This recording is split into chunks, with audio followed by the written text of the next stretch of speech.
Greetings and welcome, adventurers, to a new Let's Play series. Welcome, Let's Play Divine Divinity. Alright, so, felt like doing something a little bit more old school, going back to the roots of the Divinity series. I think this is the oldest game in the series that there is. So we can see where, all the madness started at Larian, went late over the years. How long they have stuck with the whole divinity thing. I mean, yeah, sure, their most famous cities and all that, but you'd think at some point you would have enough of that world. I guess not. Anyway, let us begin. Alright, so we have just seen the intro. And yeah, it doesn't really explain anything that's going on per se, but that's fine. It sets up a bit of a mystery. With Canaan the Barbar getting ambushed by orcs and all that, which presumably represents our character. Now, fortunately, you don't have to play a warrior.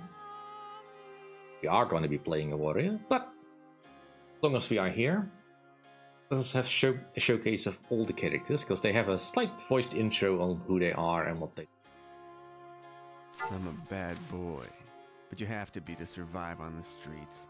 To live in the gutter, a lad has to learn to cut corners, and on occasion, cut other people's purse strings.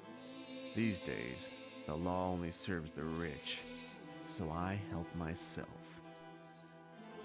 Alright, so they start with the ability Assassin's Kiss and Trader's Tongue. I am strong, as a man should be. The strength of my body and my skill with weapons are all I will need to defeat the many foes I will doubtless meet in my life. Evil must be cleansed with iron, gripped in a strong hand. Indeed, they have the ability Augment Damage and Sword Expertise. A strong mind and a grasp of magic are all a man really needs to fight evil. I've seen an aged mage wither a mighty warrior with a simple word and a gesture. Such a mage will I be, using magic to remake the broken land. Starting with the ability Summon Vermin and Meteor Strike. They say there are only two ways of living for a poor girl on the streets: prostitution or starvation. I took the third way. I steal from the rich and give it all to my poor self. At least in this corrupt world, I'm a hero to myself. Starting with Identify and Lockpick. Who says men are stronger than women? I bested the village blacksmith at wrestling when I was 15 and killed my first man in a fair fight less than a year later. The land sickens. It needs a woman's strong hand to restore it. And with Elven Sight, Prepare. Finally, they call me a witch because I'm a woman, and an enchantress because I'm pretty. Damn them! I deserve as much respect as any male wizard. The land is sick, and in using magic to heal it, I'll earn their admiration. starting with Meteor Strike and Bliss. Now, all the characters I could play in this, I have genuinely no idea which one is better to start with. Because, well, I have played some of this game before, some time ago, because I wanted to see if I could, before I figured out how to set it up properly so that it doesn't crash every 15 minutes. I played with the female warrior, and yeah, at the present time in the game where she's quite strong. I also set up a game where I played with the male wizard, but I have not really gotten anywhere with that, and it's also been ages ago, so I don't remember any of the plots really. In any case, I feel like being a little bit simple here. What kind of difficulty levels are? Easy, normal, and hard. I'll play on normal. It's probably the skill level I can handle. I am strong, as a man should be. The strength of my body and my skill with weapons are all I will need to defeat the many foes I will doubtless meet in my life. Evil must be cleansed with iron, gripped in a strong hand. Right. See if that is indeed enough to survive in this world.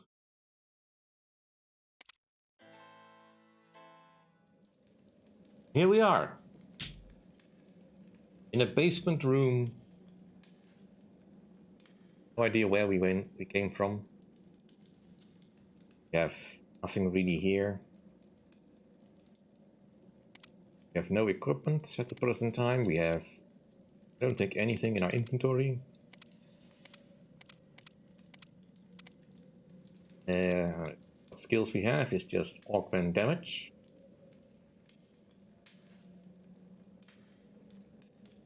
Sword expertise. Special move. So I don't think anything. Right, diary. Not yet received any quests. This is all we know of the map. We haven't killed anything yet. We have not yet had any conversations. Personal traits. The fun bit here. Level 1. You are still with ear, back, and screed of foot. You are not sure which bit of a sword to stick into an enemy. You think crossing your fingers is a form of magic protection. You've got a lot to learn, kid. Considering we effectively killed an orc on the way here. Okay, sure. Strength of 15, frail old ladies beat you at arm wrestling. Who would have trouble lifting a weapon? Just don't fighting with it. Don't try to be a warrior. And that is the strongest trait. Agility 10. You are as clumsy as an ox and slow on your feet. The village healer believes you may have severe glandular deficiency. Intelligence 10. Well, at least you might be able to get by on your looks and good nature. You have trouble reading and thinking for longer than a minute given you a headache. Constitution of 10. Get severely puffed walking slowly up several flights of stairs. You really should try to keep yourself a bit more. At this rate, you'll die of a heart attack before you're 30. Vitality 60 and magic 30. You're nigh unto death. Call a priest. Your mystic reservoirs are drained. The smallest magic beyond you. You often get a splitting headaches. Defense 8 and defense 6. You are no fighter. Since you are unlikely to hurt anyone, have you considered becoming a healer? You simply don't know how to look after yourself in a rough situation. Keep your head down, or you'll lose it. That's how distance. Well, nope. You have no defense against lightning-based attacks. Join the majority of the human race. Avoid annoying wizards and gods. I kind of read that wrong. Avoid annoying wizards and gods. Rather than avoid annoying wizards and annoying gods. You have no resistance to fire, like the rest of us. Be careful around naked flames and don't play with tinder boxes. Poison. You are particularly prone to poisoning. Avoid moldy food and causing annoyance to aristocrats with big hinged-topped rings. Yeah, sometimes the font is a little tricky to read. In spiritual resistance, you have very little spiritual resistance. Let's face it, you were not cut out to be either a priest or a ghost hunter. So basically, we are no good at any. Yeah, like I said, we have equipment. I'll get 1 sandals. Pick up this minor here. I don't think there's anything else. We could lie down in bed, but I don't. There's not really much. And we have a chest that contains some gold. How did we end up here? Well, kitchen knife. Guess that's better than nothing. Barrels. We also equip anything that we can equip.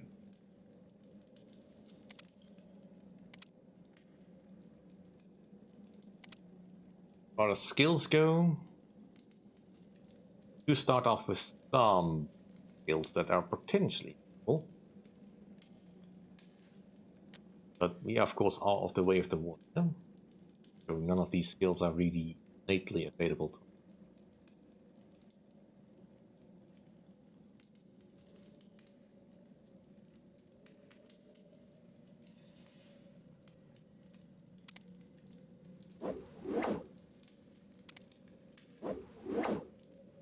That's our right-click skill.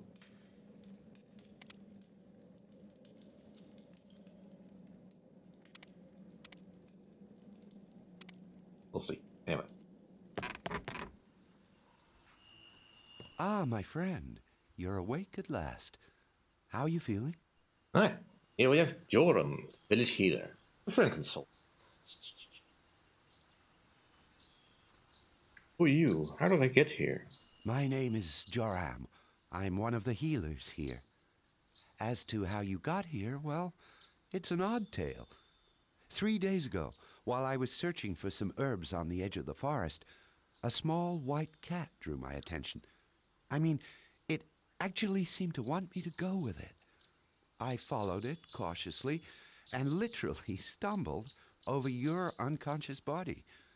I immediately brought you back here. It was lucky for you that cat was watching out for your interests. A little longer, and you'd have been food for the kites. Now, from playing Divinity Original Sin, I have a good idea of who that white cat might be. But it's kind of interesting to know that he was already in this game. My thanks for saving my life, such as it is. In your death threat. You're welcome. And don't be glum, whatever your problems are. If I hadn't found you when I did, with the help of good fortune and a cat, you'd be stone dead by now. We healers have a saying. As long as you've breath, you've reason to be happy. What is this place? You're in my house in Alaroth, a small community of healers. In normal times, this place would be bustling with activity, but things have been rather quiet due to the recent troubles. Right, so Alaroth, another name that is somewhat familiar to me because I played Divinity 2, which I believe is the big city where the final events happen in that game. How things change over time, because this is undoubtedly very early in the timeline of the Divinity world. Although not as early as Divinity Original Sin is, because I believe that's a prequel to all that. What are these troubles you were talking about?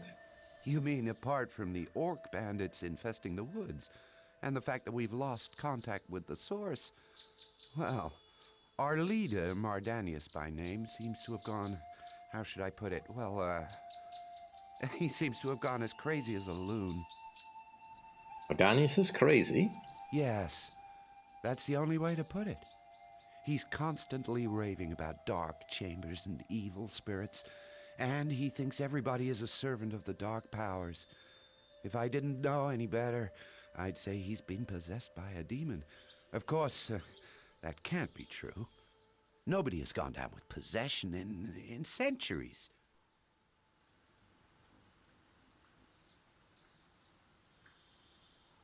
Right, so I don't really feel like being evil in this case.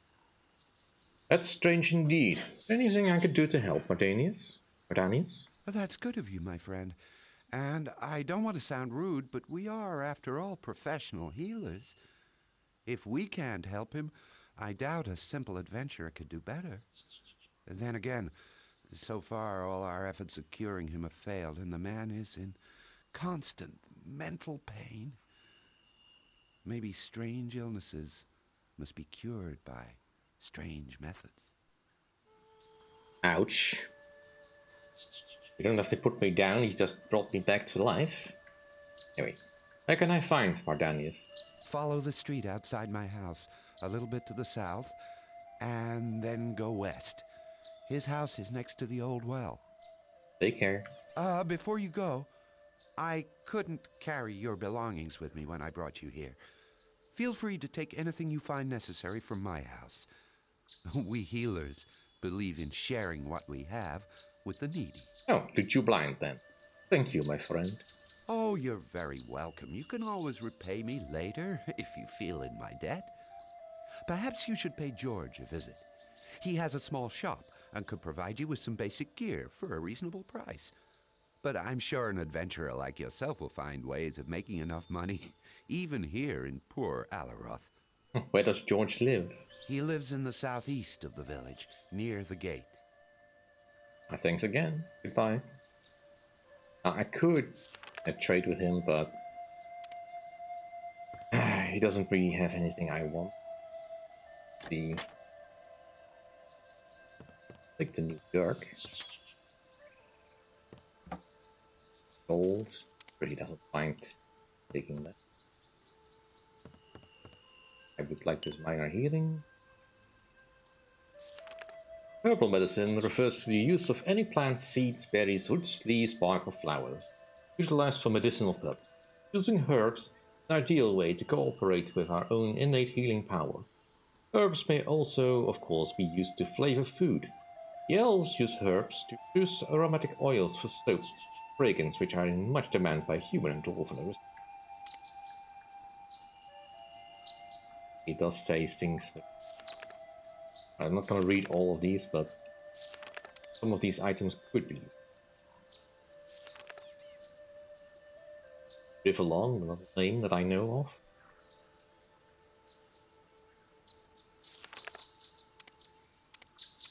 There's already quite a bit of world building going on. I don't know if we get to see any of that. I do know we get to a town later. It's not really there. Dear Joram, I know that I still owe you 500 gold pieces. I simply don't have to pay you back at the present time. Since the orcs started raiding woods around Alaroth, I've only had a trickle of customers. Money is tight for days, I suppose. Please be patient a little longer, until the ducal army comes to clean out the woods and trade revives again. I promise to return your kind loan with interest. Thank you again. Warmest regards, George. So George probably wouldn't mind some customers. Turn off the lamp if we want to, but points. Let us explore the village. Mardanius, my poor old friend. What are you doing outside?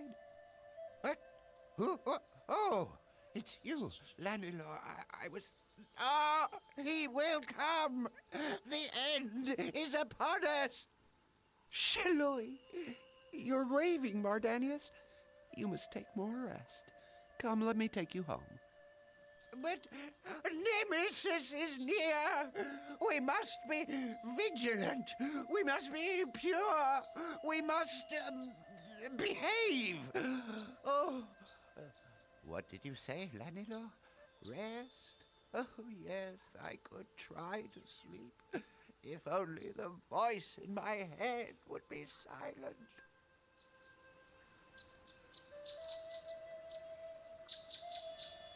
Yeah, quite mad.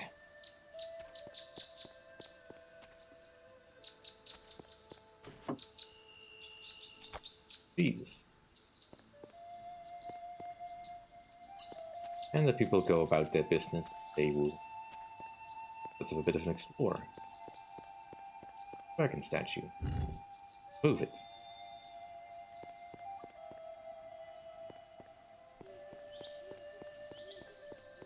I have no purpose in moving them, so not bother. Well, automatically you can go down it. Well, that's good to know, but that's for the village a little bit more. We want to stay inside the village, well, if possible, because we are quite weak. Turn the auto map on, because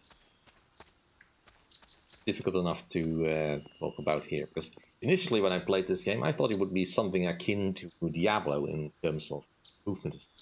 It's not like that. Not exactly. Mardanius, my friend. Did you drink the herbal tea I prepared for you? Oh, look, here they come. Oh, begone, foul creatures. Oh, dear me. Come, Mardanius, I'll feed you the medicine myself. Doom and destruction. What? Who? You! Oh, Thelion Hashnitor, the Lord of Decay! Oh, begone, foul demon! No, it's me, Lanilor. Oh, come, let me make you some more of that hot tea. I will not drink your foul brew, Thelion. Do you really think you can fool me? Taste my power! No, Mardanius, no! I am Lanilor!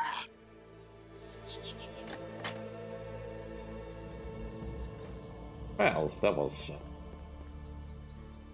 right. But that'll do for this episode. Thank you all for watching. Hope you enjoyed. If you did enjoy, please like, comment, and subscribe. And I'll see you all next time. Bye.